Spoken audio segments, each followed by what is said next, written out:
بسم اللہ الرحمن الرحیم الحمد للہ رب العالمین والصلاة والسلام علی سید المرسلین والعاقبۃ للمتقین۔ نماز اسلام کا ایک بہت اہم رکن ہے۔ اللہ تعالیٰ کی یاد اور اللہ تعالیٰ سے تعلق قائم کرنے کا بہت بڑا ذریعہ ہے۔ نبی اکرم صلی اللہ علیہ وسلم نے نماز کو اپنی آنکھوں کی ٹھنڈک قرار دیا۔ نماز کا وقت ہوتا تو آپ صلی اللہ علیہ وسلم حضرت بلال رضی اللہ تعالی عنہ کو ان الفاظ کے ساتھ آذان دینے کا حکم فرماتے: اقم الصلاۃ یا بلال ارحنا بہا، اے بلال ہمیں نماز سے راحت پہنچاؤ۔ ابو داؤد کی روایت ہے۔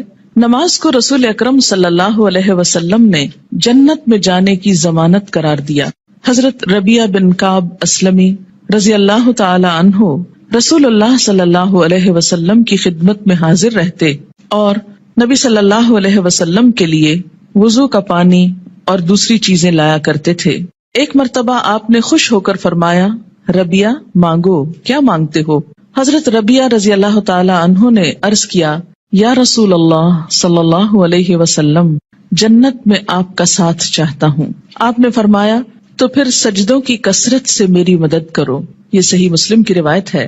یعنی اگر تمہارے نامہ اعمال میں سجدے زیادہ ہوئے تو میرے لیے تمہاری سفارش کرنا آسان ہو جائے گا۔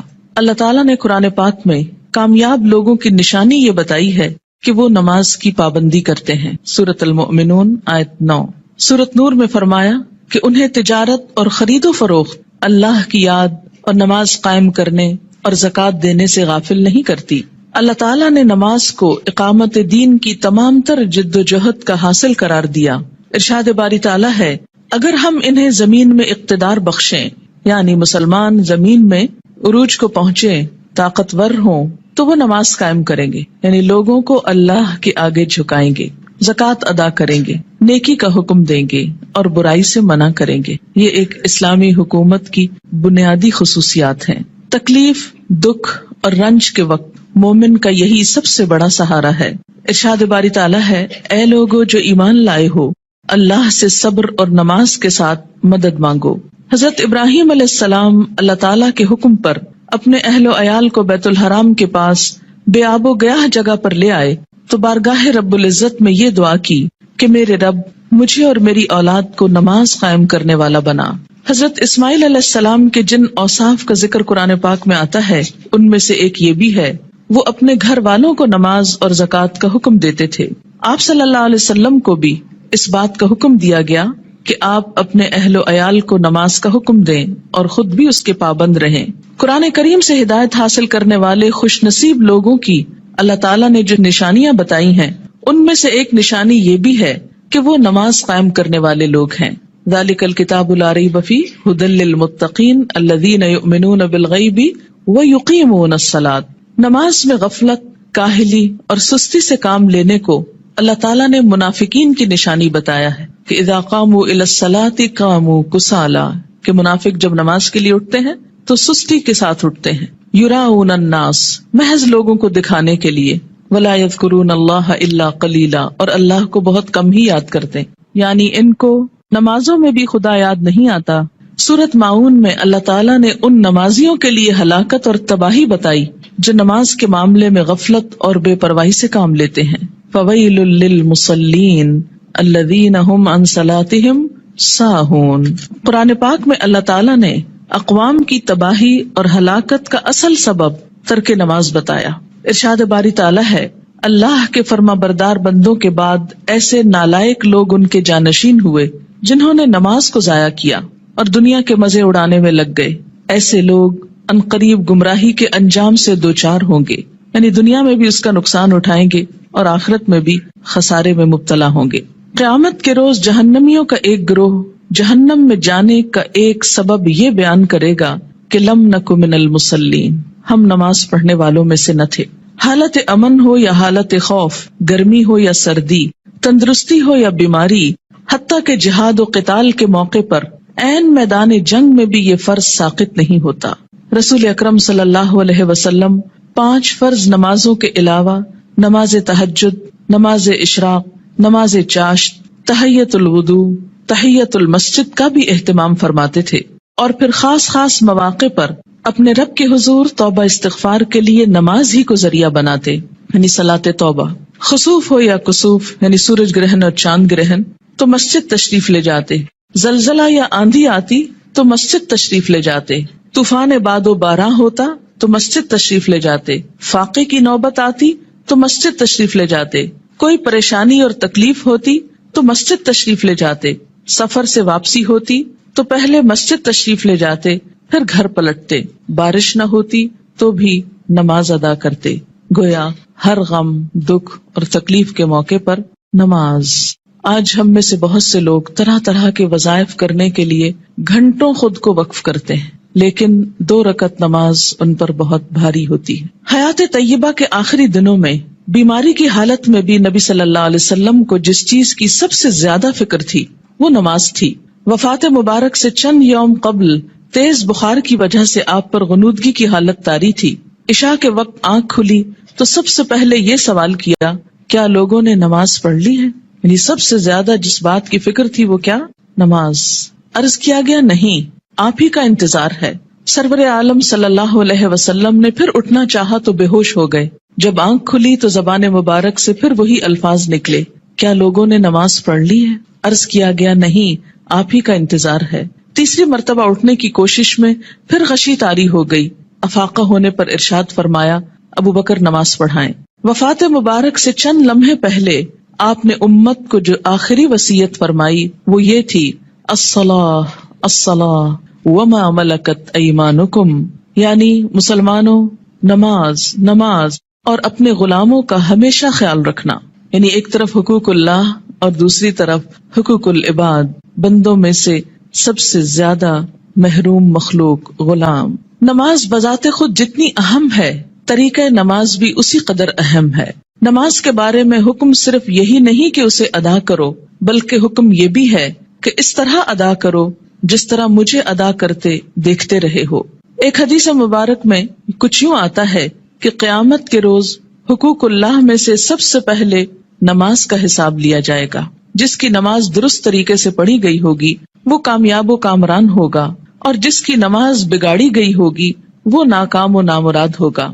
اس سے کیا پتہ چلتا ہے کہ قیامت کے روز صرف یہی نہیں پوچھا جائے گا کہ نماز پڑھی یا نہیں، بلکہ یہ بھی دیکھا جائے گا کہ کس طریقے سے پڑھی، کیا اس میں ان تمام امور کا لحاظ رکھا گیا جن کی پابندی ضروری تھی، سنت کے مطابق تھی یا نہیں. اس سے یہ اندازہ لگانا مشکل نہیں کہ ادائیگی نماز کے ساتھ ادائیگی نماز کا طریقہ بھی بہت ضروری ہے.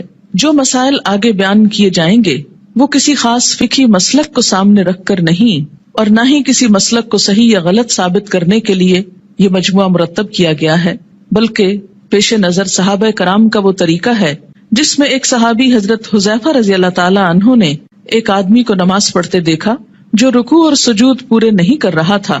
جب وہ آدمی نماز سے فارغ ہوا تو حضرت حذیفہ رضی اللہ تعالی عنہ نے اسے بلا کر کہا، تم نے نماز نہیں پڑھی، اور اگر اسی طرح کی نماز پڑھتے پڑھتے مر گئے تو طریقہ اسلام کے خلاف مرو گے. یعنی اگر رکوع سجدہ صحیح طور پر ادا نہیں ہوا مکمل طور پر تو وہ نماز پھر نماز نہیں، ایک مذاق ہے نماز کا. ایک دوسرے صحابی حضرت عبداللہ بن عباس رضی اللہ تعالی عنہ نے ایک شخص کو نماز عید سے پہلے نفل پڑھتے دیکھا تو اسے منع کیا. وہ کہنے لگا، اللہ تعالیٰ مجھے نماز پڑھنے پر عذاب نہیں کرے گا. حضرت عبداللہ بن عباس نے فرمایا، اللہ تعالیٰ تجھے سنت رسول صلی اللہ علیہ وسلم کی مخالفت کرنے پر ضرور عذاب دے گا، کیونکہ آپ نے کبھی نماز عید سے پہلے عیدگاہ میں نفل نہیں پڑھے تھے.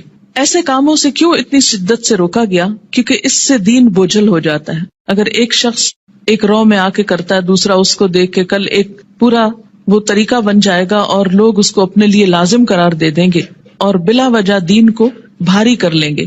ایک اور صحابی حضرت عمارہ بن رویبہ رضی اللہ تعالی عنہ نے خطبہ جمعہ کے دوران حاکم وقت کو ممبر پر ہاتھ بلند کرتے دیکھا تو کہا، اللہ خراب کرے ان ہاتھوں کو، میں نے رسول اللہ صلی اللہ علیہ وسلم کو دیکھا ہے کہ اس سے زیادہ نہ کرتے تھے. یعنی جمعے کے خطبے کا بھی ایک خاص سٹائل ہونا چاہیے، اور اپنی انگشت شہادت سے اشارہ کیا کہ انگلی سے زیادہ آپ خطبے کے دوران ہاتھوں کو نہیں اٹھاتے تھے. آج آپ دیکھیے سنت کی جب مخالفت ہوتی ہے تو اس کا نتیجہ کیا نکلا ہے کہ لوگ دین سے ہی بھاگنا شروع ہو گئے، کیونکہ بتانے والوں کا انداز اور سٹائل اور بیٹھنا اور گفتگو کرنا یہ سب کچھ دین کے یا حق میں جاتا ہے یا خلاف جاتا ہے۔ سنت رسول صلی اللہ علیہ وسلم سے محبت کا یہی جذبہ ہم سب کا مذہب ہے، اور اسی جذبے کے تحت یہ احادیث پیش کی جا رہی ہیں۔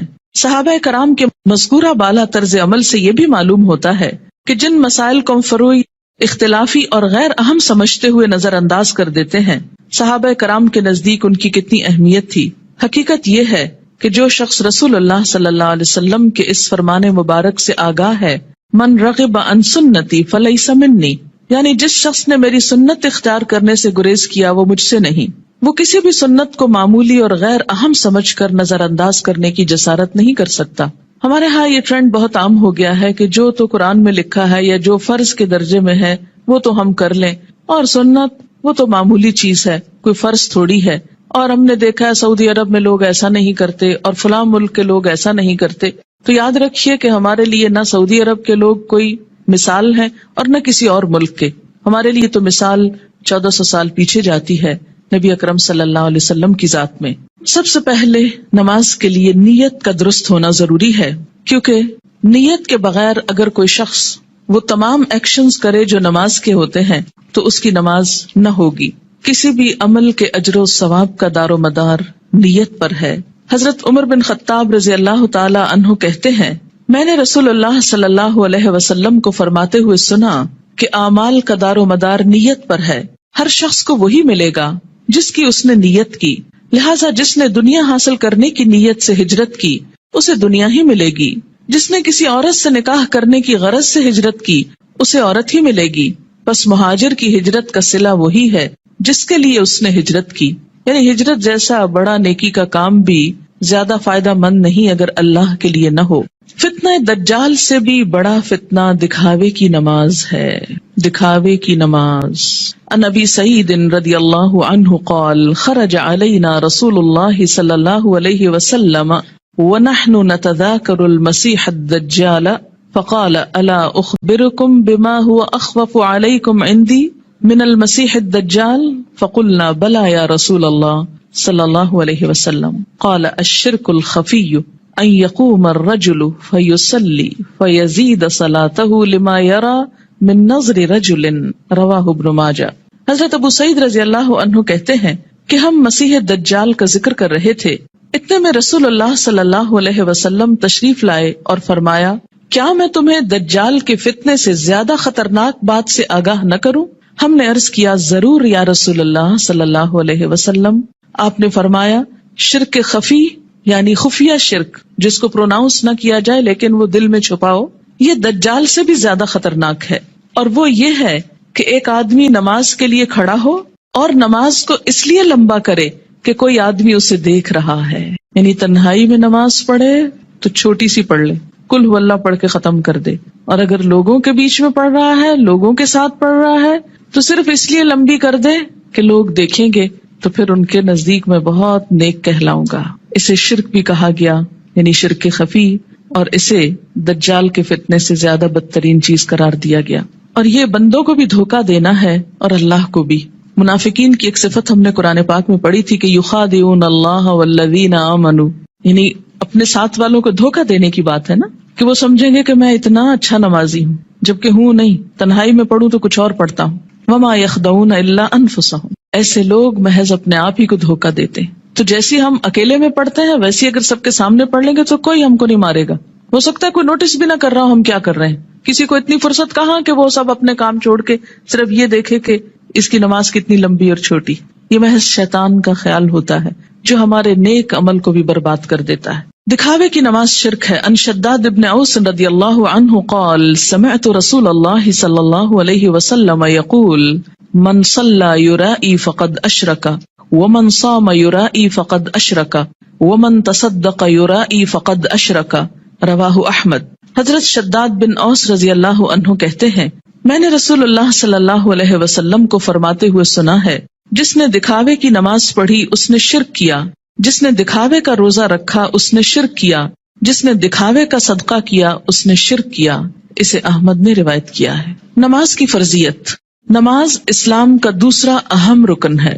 عن ابن عمر رضی اللہ عنہما قال قال رسول اللہ صلی اللہ علیہ وسلم بنی الاسلام علی خمس شہادت اللہ الہ الا اللہ وان محمدا رسول اللہ واقام الصلاۃ وایتاء الزکاۃ والحج وصوم رمضان رواہ البخاری۔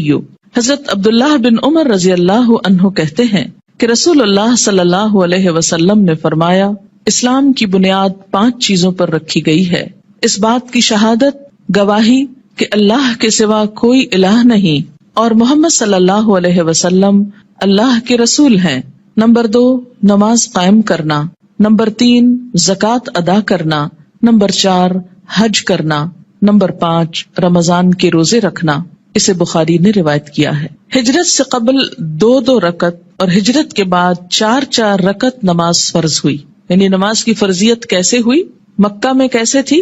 ہجرت سے قبل 2 فرض اور بعد میں 4 ہو گئے اور فجر 2 ہی رہی۔ عن عائشہ رضی اللہ عنہا قالت فرض اللہ الصلاة حين فرضها ركعتين في الحضر والسفر فأقرت صلاة السفر وزيد في صلاة الحضر متفق علیہ۔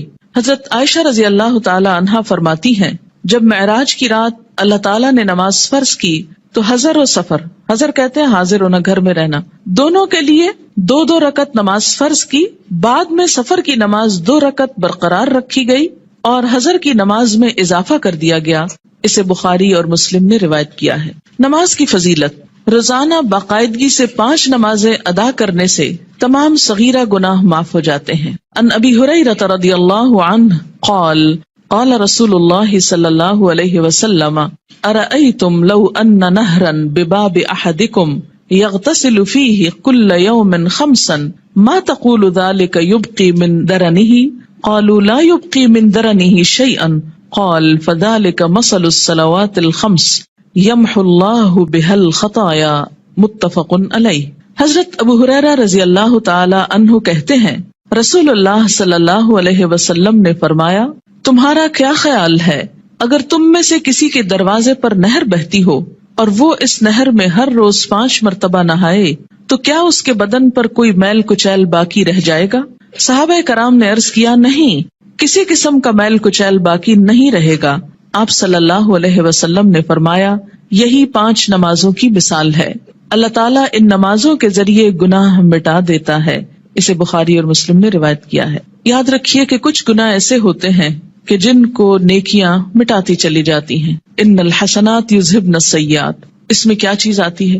مثلاً آپ کے ہاتھوں کو ڈسٹ اور چھوٹی موٹی گندگی لگ جاتی ہے کام کرتے ہوئے، جب آپ پانی سے دھوتے ہیں تو وہ ڈسٹ خود بخود بہہ جاتی۔ کچھ چکنائی وغیرہ کے داغ ایسے ہوتے ہیں کہ جو صرف پانی سے نہیں دھلتے، اس کے لیے آپ کو صابن استعمال کرنا پڑتا ہے۔ کچھ داغ ایسے ہوتے ہیں پینٹ وغیرہ کے کہ جو صرف پانی اور صابن سے نہیں دھلتے، ان کے لیے آپ کو مخصوص قسم کا سولوشن استعمال کرنا ہوتا ہے جو ان دھبوں کو دور کر دے۔ اسی طرح روحانی نجاستیں اور گناہ، ان کی بھی کچھ قسمیں ایسی ہیں کہ جو خود بخود نیکیوں سے مٹتی چلی جاتی ہیں، کچھ کے لیے عبادات کفارے کا ذریعہ بنتی ہیں، لیکن کچھ گناہ ایسے ہیں کہ جن کے داغ بہت سخت ہیں اور ان کے لیے خصوصی عمل، توبہ، استغفار، ان گناہوں کا کفارہ اور مداوع ضروری ہوتا ہے۔ جب تک ان پہ مثلاً حد جاری نہ ہو جائے یا کفارہ نہ دے دیا جائے یا بطور خاص اس کی توبہ اور اصلاح نہ کر لی جائے تو وہ گناہ معاف نہیں ہوتے۔ تو اسی لیے اس حدیث کا یہ جو معنی کیا گیا ہے یمحو اللہ بہا الخطایا، تو خطایا سے مراد کیا ہے؟ عام چھوٹے موٹے گناہ جو انسان ہونے کے ناطے بھول چوک کر اچانک انسان سے سرزد ہو جاتے ہیں۔ آپ منہ سے کچھ کہنے چلے تھے، کچھ اور کہہ بیٹھے، آپ کی نیت نہیں تھی، ارادہ نہیں تھا، اچانک ہی کچھ ہو گیا، پھر احساس ہوتا ہے، پھر آپ دوبارہ اس کی اصلاح کرتے ہیں، لیکن بسا اوقات وہ بھی بھول جاتے ہیں۔ تو ایسے میں کیا ہے کہ جو چیزیں انجانے میں نہ چاہتے ہوئے انسان سے ہو جائیں تو اللہ تعالیٰ انسان کے گناہوں کو مختلف عبادات کے ذریعے دھوتا رہتا ہے۔ نماز گناہوں کی آگ کو ٹھنڈا کرتی ہے۔ ان انس بن مالک رضی اللہ عنہ قال قال رسول اللہ صلی اللہ علیہ وسلم ان للہ ملکا ینادی عند کل صلاة یا بنی آدم قوموا الی نیرانکم التی اوقدتموها فاطفئوها رواہ الطبرانی فی الاوسط۔ حضرت انس بن مالک رضی اللہ تعالی عنہ کہتے ہیں، رسول اللہ صلی اللہ علیہ وسلم نے فرمایا، ہر نماز کے وقت اللہ تعالیٰ کا مقرر کردہ فرشتہ پکارتا ہے، لوگو اٹھو اس آگ کو بجھانے کے لیے جسے تم نے اپنے گناہوں سے جلایا ہے. یعنی انسان کے گناہ انسان کے لیے جہنم کی آگ تیار کرتے ہیں، لیکن جب انسان نماز پڑھتا ہے آگ بجھ جاتی. 5 نمازیں باقاعدگی سے ادا کرنے والا قیامت کے دن صدیقین اور شہداء کے ساتھ ہوگا. ان عمر ابن مرۃ الجہنی رضی اللہ عنہ قال جاء رجل الى النبي صلی اللہ علیہ وسلم فقال یا رسول اللہ ارأیت ان شہدت ان لا الہ الا اللہ وانک رسول اللہ وصلیت الصلوات الخمس وادیت الزکاة وصمت رمضان وقمته فممن انا قال من الصدیقین والشہداء رواہ ابن حبان. حضرت عمر بن مرہ جہنی رضی اللہ تعالی عنہ کہتے ہیں کہ ایک آدمی نبی اکرم صلی اللہ علیہ وسلم کی خدمت میں حاضر ہوا اور عرض کیا یا رسول اللہ بتائیے اگر میں گواہی دوں کہ اللہ کے سوا کوئی الہ نہیں، آپ اللہ کے رسول ہیں اور 5 نمازیں ادا کروں، زکوٰۃ دوں، رمضان کے روزے رکھوں اور رمضان میں قیام بھی کروں یعنی تراویح بھی پڑھوں، تو میرا شمار کن لوگوں میں ہوگا؟ آپ صلی اللہ علیہ وسلم نے ارشاد فرمایا صدیقین اور شہداء میں. اسے ابن حبان نے روایت کیا ہے. یعنی فرائض کا پورا کرنے والا بلند درجے رکھتا ہے، الا یہ کہ وہ بندوں کے حقوق میں ایسی کمی کرے کہ جس سے اس کے فرائض کا اجر بھی ختم ہو جائے. رات کی تاریکی میں مسجد میں آنے والے نمازیوں کے لیے قیامت کے دن مکمل نور کی خوشخبری ہے. ان بریدہ رضی اللہ عنہ ان النبی صلی اللہ علیہ وسلم قال بشر المشائین فی الظلم الى المساجد بالنور التام یوم القیامہ رواہ ابو داود والترمذی. حضرت بریدہ رضی اللہ تعالی عنہ روایت کرتے ہیں کہ نبی اکرم صلی اللہ علیہ وسلم نے فرمایا اندھیرے میں مسجدوں کی طرف چل کر جانے والوں کو قیامت کے دن مکمل روشنی کی خوشخبری دے دو. یہ تو آپ سب جانتے ہیں نا کہ حشر کے میدان میں بہت اندھیرا ہوگا، لیکن کچھ لوگوں کے پاس نور ہوگا، کچھ کے پاس ہوگا پھر چھین لیا جائے گا منافقوں سے. اور یہ نور کون سا نور ہوگا؟ انسان کے اپنے اعمال کا. اور اس نور کو بڑھانے والی چیز نماز ہے، اور خصوصاً رات کے اندھیرے میں مسجد جانے والوں کے لیے خوشخبری ہے. عورتوں کے لیے گھر میں ہی یہ نماز پڑھنے کا اجر ہے، اور اگر وہ مسجد نہیں بھی جا پاتی تو انشاءاللہ پابندی سے نماز ادا کرنے کی صورت میں وہ اس اجر سے محروم نہیں رہیں گی. نور کی وہ دعا بھی سکھائی گئی نا کہ ربنا اتمم لنا نورنا، اللہ ہمارا نور ہم پہ مکمل کر دے. کہ حشر کے میدان میں یہ دعا مانگیں گے اہل ایمان اس پریشانی سے کہ کہیں ان کا نور ان سے چھین نہ لیا جائے. مسجد میں آنے والے نمازی اللہ کے ملاقاتی ہیں جن کی اللہ تعالیٰ عزت فرماتا ہے. وَأَن سلمان رضی اللہ عنہ ان النبی صلی اللہ علیہ وسلم قال من تودأ فی بیتہ فاحسن الوضوء ثم اتى المسجد فهو زائر اللہ وحق علی المزور ان یکرم الزائر رواہ الطبرانی. حضرت سلمان رضی اللہ تعالی عنہ سے روایت ہے کہ نبی اکرم صلی اللہ علیہ وسلم نے فرمایا جس نے اپنے گھر میں اچھی طرح وضو کیا اور پھر مسجد میں آیا وہ اللہ کا ملاقاتی ہے، اور میزبان کے لیے ضروری ہے کہ وہ اپنے ملاقاتی کی عزت کرے. قیامت کے دن ایسے لوگوں کو عزت کے ساتھ جنت میں رکھا جائے گا، عزت کا لباس پہنایا جائے گا اور عزت کا مقام دیا جائے گا. وَلَهُمْ أَجْرٌ کریم کی جو بات آتی ہے، کریم عزت والا. نماز کی اہمیت. بے نماز کا انجام قارون، فرعون، حامان اور ابی ابن خلف کے ساتھ ہوگا.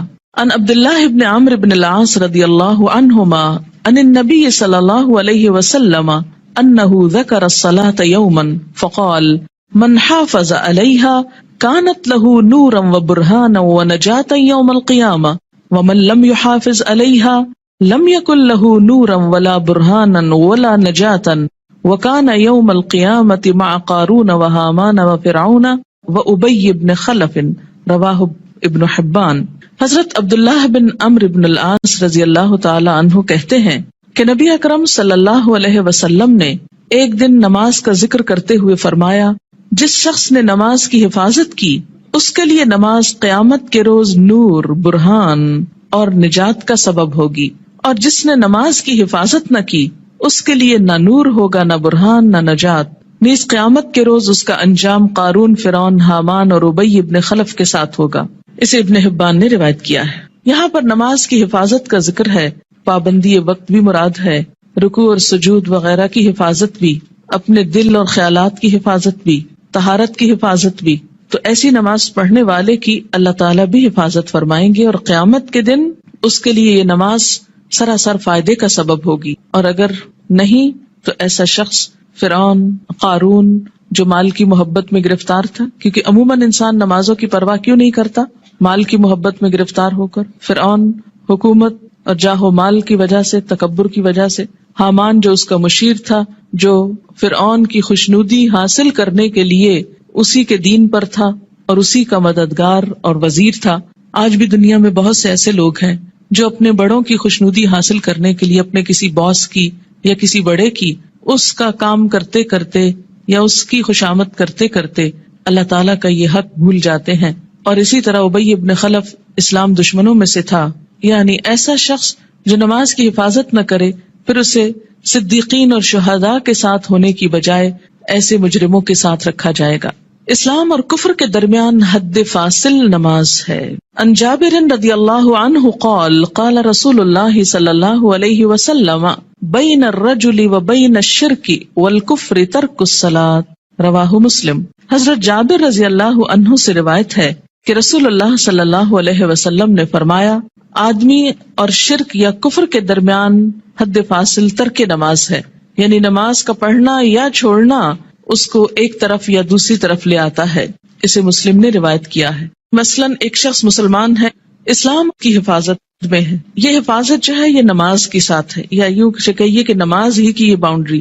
جب کوئی شخص نماز نہیں پڑھتا، اس عہد کو توڑتا ہے تو وہ کٹ جاتی ہے ڈور جس سے وہ محفوظ تھا، اور اس کے بعد وہ اسلام کی حدوں سے نکل کر کفر کے قریب ہو جاتا ہے یا اس میں داخل ہو جاتا ہے. 10 برس کی عمر میں اگر بچہ نماز کا عادی نہ بنے تو اسے مار کر نماز پڑھانی چاہیے، یعنی سختی کی جا سکتی ہے.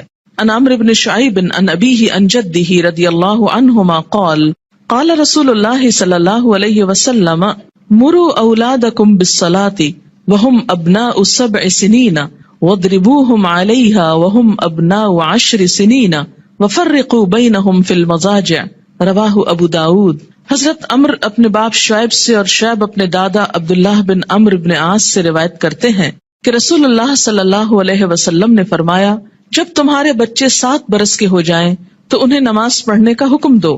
جب 10 برس کے ہو جائیں اور نماز باقاعدگی سے نہ پڑھیں تو نماز پڑھانے کے لیے انہیں مارو. نیز 10 برس کی عمر کے بچوں کو علیحدہ علیحدہ بستروں پر سلاؤ.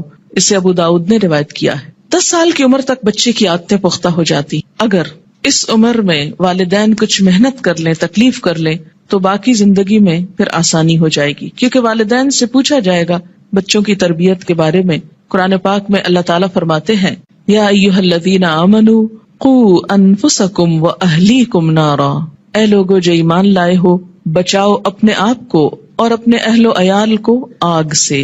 ہم سمجھتے ایمان اور آگ، ہم نے تو کلمہ پڑھ لیا، ہمیں آگ کیوں چھوئے گی؟ اللہ تعالیٰ ایمان والوں ہی سے فرما رہے ہیں کہ اپنے آپ کو اور اپنے بچوں کو، بیوی کو، گھر والوں کو، اہل و عیال کو آگ سے بچاؤ. یعنی ان کی اسلامی خطوط پر تربیت کرو تاکہ وہ اللہ کے بندے بن کر زندگی بسر کر سکیں. اگر کوئی شخص اس سلسلے میں کوتاہی کرتا ہے تو اس سے پوچھو گی. بہرحال یہاں 7 برس کی عمر سے نماز کی ابتدا کا حکم ہے. اس سے پہلے بچوں کو تکلیف نہیں دینی چاہیے. اگر خود شوق سے کچھ کرتے ہیں، مثلاً ماں نماز پڑھی، ساتھ آ کے سجدے کرتے ہیں، بیٹھ جاتے ہیں، تو ٹھیک ہے، لیکن 7 سال سے پہلے انہیں تکلیف نہیں دینی چاہیے. اس میں ضرور کوئی حکمت ہوگی کہ 7 سال ہی، کیونکہ اس وقت تک بچہ اپنے کام بہت سے خود کرنے کا عادی ہو جاتا ہے، اہل ہو جاتا ہے. 7 سال کے کم عمر بچے کو مثلاً 6 سال میں آپ کو ہاتھ بھی دھلانے ہیں، آپ کو منہ بھی دھلانا ہے، تو ماؤں کے لیے ایک بہت تکلیف ہو جاتی. لیکن عام طور پر 7 سال کا بچہ اپنے یہ کام خود کو واش کر سکتا ہے، خود کو صاف کر سکتا ہے، نہا سکتا ہے، وضو کر سکتا ہے. تو 7 سال کی عمر میں ابتدا کی جائے اور 3 سال تک نرمی سے اسے نماز کا عادی بنایا جائے. جب 10 سال کا ہو جائے تو پابندی شروع کرا دی جائے، اور اب اگر پابندی نہ کرے تو سختی کی جائے. لیکن انشاءاللہ جو 7 سال سے ابتدا کرا دے گا اس کو 10 سال میں سختی کی ضرورت نہیں رہے گی، اور اس میں آپ پھر تدریج سے کام لے سکتے ہیں. مثلا میں نے اپنے بچوں کے ساتھ یہ کیا کہ ان کو جو 7ویں سال کی جو برتھ ڈے آپ سیلیبریٹ کرتے ہیں تو کیک کھلانے کی بجائے بٹھا کے یہ بتایا کہ نماز کتنی امپورٹنٹ ہے، اور آج سے تم 7 سال کے ہو گئے ہو اور ہم سب مل کر مغرب کی نماز پڑھیں گے. میں نے یہ نہیں کہا کہ تم پڑھو، بلکہ ہم پڑھیں گے، اور ساتھ کھڑے ہو کر وضو کروایا، ساتھ کھڑے ہو کر نماز پڑھائی. اس سے بچے کو کچھ بھی مشکل نہیں ہوئی. نماز سے پہلے وضو ایک مشکل کام ہوتا ہے، جو وہ مرحلہ پار کر جائے اس کے لیے اگلا مرحلہ آسان ہو جاتا ہے. تو مائیں اگر وضو کرتے وقت تھوڑا سا وقت 5-7 منٹ لگائیں اور ساتھ وضو کرائیں، اس سے وضو کی بھی اصلاح ہوگی انشاءاللہ، کہ دیکھا جائے گا کہ وہ اپنے کپڑے تو نہیں بھگو رہے یا باتھ روم تو نہیں بھگو رہے. کیونکہ بہت دفعہ دیکھنے میں آتا ہے اب تک کہ بچے تو کیا، بڑے بڑے میچور لوگ جب کسی واش روم سے نکلتے ہیں تو سارا واش روم یوں لگتا ہے جیسے کوئی نہا کے نکلا ہو یہاں سے. کبھی سمجھ نہیں آئی کہ اس قدر پانی گرانے کی، کہ جو سنک سے باہر زمین پر بھی پورا پھیل جائے اور کپڑے بھی اور سب کچھ گندا کرے، اس کی آخر کیا وجہ ہے اور اس کی ضرورت کیا ہے. جب ہم وضو کرتے ہیں تو نہاتے تو نہیں ہیں، لیکن منظر باتھ روم میں نہانے کا ہی نظر آتا ہے. خیر، اب دیکھیں کہ بچوں کو جب وضو کرائیں تو اس وقت بھی انہیں بتائیں کہ پانی بہت نہیں استعمال کرنا، اور کس طریقے سے وہ کریں گے. انشاءاللہ اس کا طریقہ آگے پورا آئے گا، آپ اپنا سب چیک کر لیجئے، بچوں کا بھی کر لیجئے. پھر اس کے بعد یہ کہ ساتھ کھڑا کر کے نماز پڑھیں، کیونکہ تنہا نماز پڑھنے میں کوتاہی ہوتی ہے، مشکل لگتی ہے. جب ساتھ ماں ہوتی ہے تو بچے کو بہت ڈھارس ہوتی اور آسانی سے نماز پڑھ لیتا ہے. 1 مہینہ آپ صرف ایک ہی نماز پڑھائیں، پھر اس کے بعد عصر کی ساتھ شروع کر لیں، پھر ظہر کی کر لیں. ظہر میں اگر صرف فرض بھی پڑھ لیں تو کافی ہے. پھر اسی طرح عشاء پر لے آئیں، پھر فجر پر. 10 سال کی عمر تک اگر وہ اپنی مرضی سے فجر اٹھ کے پڑھ لیتے ہیں تو کوئی بات نہیں، لیکن 10 سال کے بعد پھر فجر سورج نکلنے سے پہلے، اور پھر آہستہ آہستہ سنت کی رغبت بھی. فجر کی تو سنت خیر پڑھی ہی جائے گی، لیکن باقی نمازوں میں آہستہ آہستہ رغبت، حتیٰ کہ جب بالغ ہوں، 12 سال 13 14 مختلف بچوں کی مختلف بلوغت کی عمر ہوتی ہے، تو اس وقت پھر ان کو دین کی ایسی باتیں ساتھ پڑھائیں کہ جس سے ان کے دل میں سنت پڑھنے کی، نفل پڑھنے کی محبت پیدا ہو جائے، اور وہ نماز سے بھاگے نہیں بلکہ نماز سے محبت کرے، ایسی ہی جیسے اللہ کے رسول صلی اللہ علیہ وسلم فرماتے تھے، اٹھو بلال، نماز قائم کرو اور ہمیں راحت پہنچاؤ. کہ نماز ایک خوشی کی خبر بن جائے، نہ کہ ایک پریشانی کی. اور اس میں تھوڑی سی محنت کی ضرورت ہے. اگر کوئی بچہ محنت کے باوجود، کوشش کے باوجود نہ پڑھنے کی طرف آئے تو پھر خصوصی طور پر دعا مانگے. نفل حاجت کے پڑھ کر خصوصی دعا بچے کے لیے مانگے کہ اللہ تعالیٰ اس کے لیے یہ کام آسان کر دے اور اس کے دل میں یہ محبت پیدا کر دے. آپ دیکھیں کہ اگر آپ بچوں کو نماز کا عادی کر دیں گے تو آپ کو کتنا فائدہ ہے کہ ہر نماز میں جب وہ پڑھیں گے ربنا اغفر لی ولوالدی، یعنی ہر نماز کے اندر وہ آپ کے لیے دعائیں کریں گے. ربنا اغفر لی ولوالدی، اللہ مجھ کو معاف کر دے اور میرے والدین کو کر دے. مفت کی دعائیں ملتی جائیں گی ساری زندگی. دنیا سے چلے بھی جائیں تو پیچھے سے بچے دعائیں کریں گے، ورنہ الگ سے کس کو یاد رہتا ہے کہ وہ دعا کرے. اور ایسے ہی بچے پھر ماں باپ کے لیے صدقہ جاریہ ہو جاتے ہیں. صرف نماز عصر کا فوت ہونا ایسا ہے جیسے کسی کا مال اور اہل و عیال لٹ جائے. عن ابن عمر رضی اللہ عنہما قال قال رسول اللہ صلی اللہ علیہ وسلم الذی تفوتہ صلاۃ العصر فکأنما وتر اہلہ ومالہ، متفق علیہ. حضرت عبداللہ بن عمر سے روایت ہے، رسول اللہ صلی اللہ علیہ وسلم نے فرمایا، جس شخص کی نماز عصر فوت ہو جائے اس کی حالت اس شخص کی طرح ہے جس کا اہل و عیال اور مال و اسباب ہلاک ہو گیا ہو. صرف نماز عصر قضا کرنا ایسا ہے گویا کسی کا گھر گر جائے، بال بچے سب مر جائیں اس میں، اور پورا مال بھی تباہ ہو جائے، یا گھر والوں سمیت گھر کو آگ لگ جائے اور ہر چیز راکھ ہو جائے. ایسا حادثہ اگر کہیں ہو جائے تو انسان دنوں یاد رکھتا ہے، لیکن نماز قضا کر کے کتنا دکھ اور تکلیف ہم محسوس کرتے ہیں وہ ہم سب اپنے دلوں سے پوچھ سکتے ہیں. یہ نقصان دنیا میں نظر نہیں آتا اس لیے دکھ بھی نہیں ہوتا، آخرت کے دن یہ نقصان نظر آئے گا اور تلافی کی کوئی صورت نہ ہوگی، کوئی موقع نہ ہوگا. اچھا، یہ جو حدیث ہے یہ بخاری اور مسلم نے روایت کی ہے، یعنی متفق علیہ حدیث ہے، یعنی کوئی ایسی کھیل مذاق کی بات نہیں ہے کہ ایسے ڈرا رہے. نماز سے غفلت کی سزا. حضرت سمرہ بن جندب رضی اللہ تعالی عنہ روایت کرتے ہیں کہ حضور صلی اللہ علیہ وسلم اپنے اصحاب سے پوچھا کرتے، کیا تم میں سے کسی نے کوئی خواب دیکھا ہے؟ سمرہ کہتے ہیں پھر اللہ تعالیٰ جس کے لیے چاہتا وہ اپنا خواب بیان کرتا، یعنی اللہ کے اذن سے لوگ اپنا خواب بیان کرتے. ایک دن صبح کے وقت ایسا ہوا، آن حضرت صلی اللہ علیہ وسلم نے فرمایا، گزشتہ رات کو میرے پاس 2 فرشتے آئے، جبرائیل اور میکائیل علیہ السلام. دونوں نے مجھ کو اٹھایا اور کہنے لگے چلو. میں ان کے ساتھ چلا. ایک آدمی کے پاس پہنچے جو کروٹ پر لیٹا ہے، یعنی پہلو پہ لیٹا ہوا ہے، اور دوسرا شخص جو ایک فرشتہ ہے پتھر لیے ہوئے اس کے سر پہ کھڑا ہے. وہ کیا کرتا ہے؟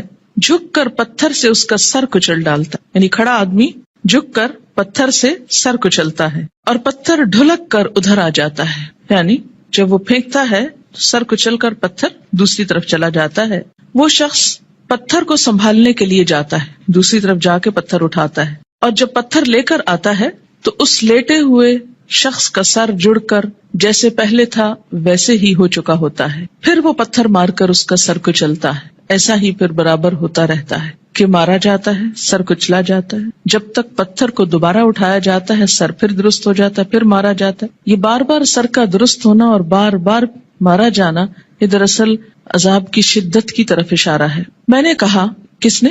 نبی صلی اللہ علیہ وسلم نے ان فرشتوں سے پوچھا، سبحان اللہ، یہ دونوں کون ہیں؟ انہوں نے کہا چلو، یعنی ابھی نہیں پوچھو. ہم پھر چل پڑے اور ایک شخص پر پہنچے جو سیدھا لیٹا ہوا ہے، چت لیٹا ہوا ہے، اور اس کے پاس ایک اور شخص لوہے کی سنی لیے ہوئے کھڑا ہے، یعنی لوہے کا ایک ہیمر سا. وہ کیا کرتا ہے؟ اس کے منہ کے ایک طرف جا کر اس کا گلپھڑا گدی تک پھاڑ ڈالتا ہے، یعنی منہ کے اندر سے، اور نتنے اور آنکھ کو بھی اسی طرح گدی تک چیر دیتا ہے، نتنے کو بھی، آنکھ کو بھی، منہ کو بھی. پھر منہ کی دوسری طرف جا کر بھی ایسا ہی کرتا ہے، اور جب ایک طرف کا چیرتا ہے تو دوسری طرف جا کر بھی ایسا ہی کرتا ہے، اور جب ایک طرف چیر چکا ہوتا ہے تو دوسری طرف بالکل درست ہو چکی، نہیں پہلے ایک طرف پھر دوسری طرف، اتنے میں پہلا درست ہو چکا ہوتا ہے، اور پھر وہ اسی طرح اس کو چیرتا ہے، پھر وہ درست ہو جاتا ہے. ایسا ہی برابر ہو رہا ہے. میں نے اپنے ساتھ والے فرشتوں سے پوچھا، سبحان اللہ، یہ دونوں کون ہیں؟ انہوں نے کہا چلو چلو، یعنی ابھی آگے چلتے ہیں، ابھی نہ پوچھو. خیر، پھر ہم تینوں چلے. ایک گڑھے پر پہنچے جو تندور کی طرح تھا. سمرہ بن جندب رضی اللہ تعالی عنہ کہتے ہیں، میں سمجھتا ہوں کہ آن حضور صلی اللہ علیہ وسلم نے یہ بھی فرمایا، اس تندور میں غل اور شور ہو رہا تھا. ہم نے جو جھانک کر دیکھا تو اس میں مرد اور عورتیں ہیں، لیکن سب ننگے، اور جب ان کے نیچے سے آگ کی لپٹ ان پر آتی ہے تو چلاتے ہیں. میں نے اپنے ساتھ والے فرشتوں سے پوچھا، یہ کون لوگ ہیں؟ انہوں نے کہا چلو، یعنی ابھی آگے چلتے ہیں. خیر، پھر ہم تینوں چلے اور ایک ندی پر پہنچے.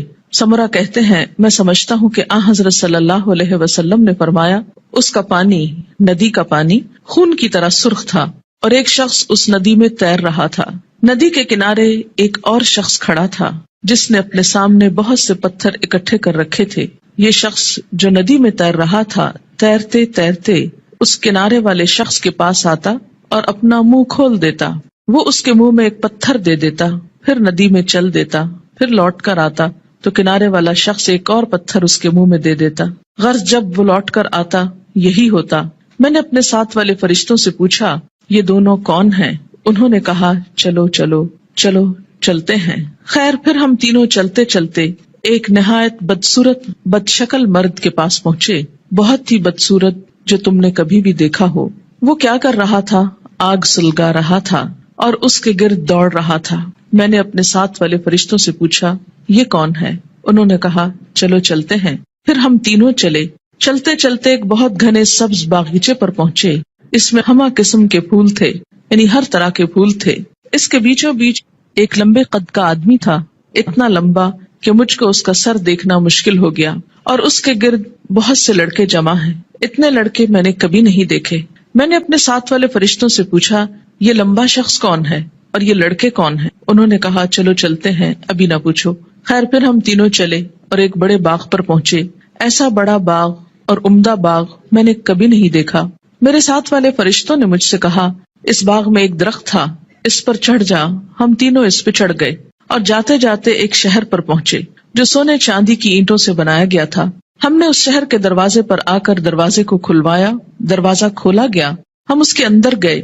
وہاں ہم کو ایسے آدمی ملے کہ ان کا آدھا دھڑ تو نہایت خوبصورت، بہت ہی خوبصورت جو کبھی تم نے دیکھا ہو، اور آدھا بدصورت. میرے ساتھ والے فرشتوں نے ان سے کہا، جاؤ اس ندی میں گر پڑو، غوطہ لگاؤ. وہاں ایک اور ندی دکھائی دی جو چوڑائی میں بہ رہی تھی. اس کا پانی دودھ کی طرح سفید تھا، غرض یہ آدمی اس ندی میں کود پڑے، پھر جو لوٹ کر ہمارے پاس آئے تو ان کی بدصورتی جاتی رہی، ان کا پورا جسم خوبصورت ہو گیا۔ اب میرے ساتھ والے فرشتے کہنے لگے یہ شہر جنت العدن ہے، قرآن پاک میں آتا نا جنات و عدن، ہمیشہ رہنے والا باغ، ایور گرین، اور یہی تمہارا مقام ہے۔ میری آنکھ جو اوپر اٹھی تو کیا دیکھتا ہوں ایک محل ہے سفید ابر کی طرح، یعنی بادل کی طرح۔ ان فرشتوں نے کہا یہ تمہارا گھر ہے۔ میں نے کہا اللہ تم کو برکت دے، مجھ کو چھوڑو میں اپنے گھر میں جاؤں۔ انہوں نے کہا نہیں، ابھی تم اس گھر میں نہیں جا سکتے، لیکن بعد میں تم اس میں داخل ہوگے۔ میں نے کہا اچھا خیر، اس رات کو میں نے جو عجیب عجیب باتیں دیکھی تو ان کی حقیقت بیان کرو۔ انہوں نے کہا ہاں، اب ہم تم سے ان کی حقیقت بیان کرتے ہیں۔